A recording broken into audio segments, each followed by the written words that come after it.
Assalamualaikum warahmatullahi wabarakatuh. Saya Putra Abdul Karim dari kelas PBS 3C, NIM 5022200080 akan menjelaskan tentang konsep teoritis tentang syirkah muntanakisah.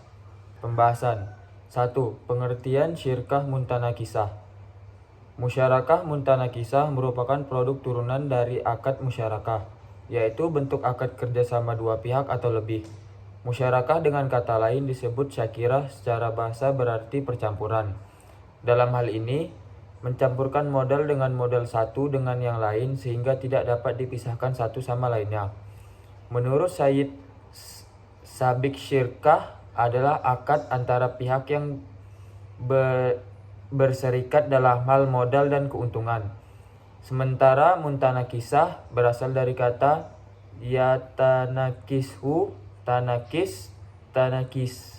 tanakisan, mutanakisun yang berarti mengurang secara bertahap. 2. Landasan hukum syirkah muntanakisah. Sandaran hukum Islam pada pembiayaan musyarakah muntanakisah pada saat ini dapat disandarkan pada akad musyarakah, kemitraan, dan ijarah sewa. Karena di dalam akad musyarakah mutanakisah terdapat unsur syirkah dan unsur ijarah.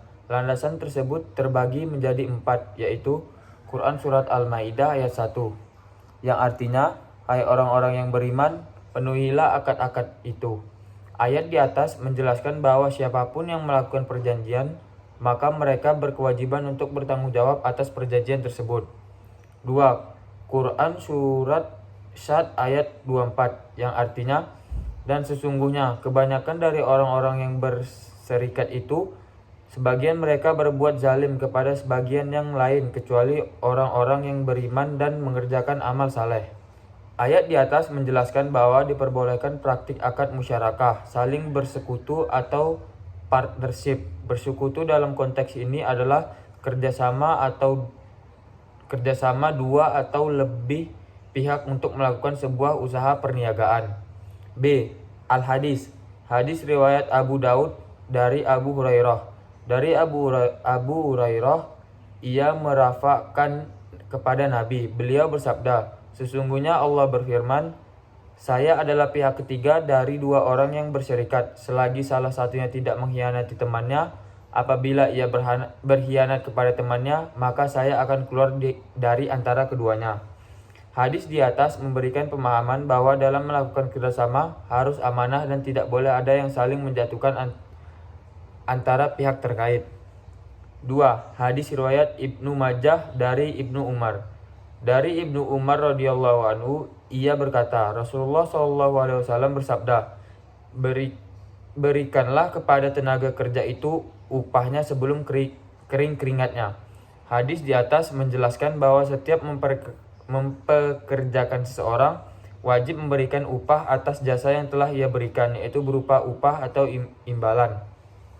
C. Kaidah fikih. Pada dasarnya semua bentuk muamalah boleh dilakukan kecuali ada dalil yang mengharamkannya. 3. Syirkah muntanakisah di perbankan syariah. Pada pelaksanaannya di lapangan oleh lembaga keuangan syariah, akad musyarakah muntanakisah banyak digunakan dalam pembiayaan kepemilikan rumah atau properti lainnya seperti ruko, rukan, dan lain-lain. Pembiayaan musyarakah muntanakisah merupakan bentuk kerjasama kemitraan ketika LKS dan nasabah bersama-sama membeli rumah atau properti lainnya. Aset tersebut kemudian disewakan kepada nasabah dengan biaya sewa bulanan. Bagian pendapatan sewa nasabah digunakan sebagai penambah kepemilikan, sehingga pada saat akhir waktu pembiayaan, rumah atau properti tersebut menjadi milik nasabah sepenuhnya. Pelaksanaan musyarakah muntanakisah sudah diatur oleh DSN MUI melalui Fatwa DSN MUI nomor 73, yang mana disebutkan di sana ketentuan akad dan ketentuan khususnya antara lain ketentuan akad.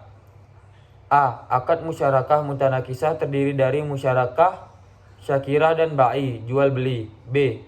Dalam musyarakah muntanakisah berlaku hukum sebagaimana yang diatur dalam Fatwa DSN nomor 08 tentang pembiayaan musyarakah yang para mitranya memiliki hak dan kewajiban, di antaranya 1.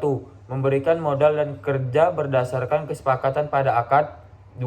Memperoleh keuntungan berdasarkan nisbah yang disepakati pada akad. 3. Menanggung kerugian sesuai proporsi modal. C. Dalam akad musyarakah mutanakisah, pihak pertama syarik wajib berjanji untuk menjual seluruh hisahnya secara bertahap dan pihak kedua syarik wajib membelinya. D. Jual beli sebagaimana dimaksud dalam angka 3 dilaksanakan sesuai kesepakatan. E. Setelah selesai pelunasan penjualan, seluruh hishah LKS beralih kepada syarik lainnya, nasabah. Adapun ketentuan khususnya adalah sebagai berikut. A. Aset musyarakah mutanakisah dapat diijarahkan kepada syarik atau pihak lain. B. Apabila aset musyarakah menjadi objek ijarah, maka syarik nasabah dapat menyewa aset tersebut dengan nilai ujrah yang disepakati. C. Keuntungan yang diperoleh dari ujrah tersebut dibagi sesuai dengan nisbah yang telah disepakati dalam akad. Sedangkan kerugian harus berdasarkan proporsi kepemilikan. Nisbah keuntungan dapat mengikuti perubahan proporsi kepemilikan sesuai kesepakatan pada syarik. D. Kadar atau ukuran bagian atau porsi kepemilikan aset musyarakah syarik LKS yang berkurang akibat pembayaran oleh syarik nasabah harus jelas dan disepakati dalam akad. E. Biaya perolehan aset musyarakah menjadi beban bersama, sedangkan biaya peralihan kepemilikan menjadi beban pembeli. Dari ketentuan fatwa tersebut dinyatakan bahwa A. Musyarakah mutanakisah merupakan transaksi yang menghimpun beberapa akad, yaitu musyarakah dan jual beli multi akad. B. Masing-masing pihak mempunyai janji satu sama lain. Pihak LKS berjanji dan wajib untuk menjual aset musyarakah mutanakisah tersebut, dan nasabah berjanji dan wajib membeli porsi kepemilikan LKS dan aset tersebut. C. Aset dapat diijarahkan kepada syarik, nasabah, atau pihak lain. Pada dasarnya, musyarakah mutanakisah tidak terkait dengan sewa atau ijarah. Musyarakah mutanakisah hanya terdiri dari akad musyarakah dan jual beli. Namun dalam pelaksanaannya, di mana LKS sebagai syarik memerlukan pendapatan dan keuntungan yang diambil langsung dari akad ini, maka LKS menambahkan akad ijarah dalam transaksi ini agar aset dapat menghasilkan keuntungan, dan keuntungan tersebut akan dibagi hasilkan antara LKS dengan nasabah. Sebenarnya pihak yang menyewa aset tersebut boleh siapapun dan pihak manapun. Tidak harus nasabah, yang penting selama masa pembiayaan aset tersebut harus menghasilkan keuntungan tiap bulan berupa uang sewa. Dalam kenyataannya, pihak yang menyewa aset tersebut kebanyakan adalah nasabah itu sendiri, yang mana porsi bagi hasil nasabah digunakan untuk membayar pembelian porsi kepemilikan LKS. Kesimpulan, musyarakah mutanakisah merupakan praktek yang berkembang di lembaga keuangan syariah yang digunakan oleh nasabah dalam rangka memiliki sebuah aset properti baik rumah, ruko, atau rukan.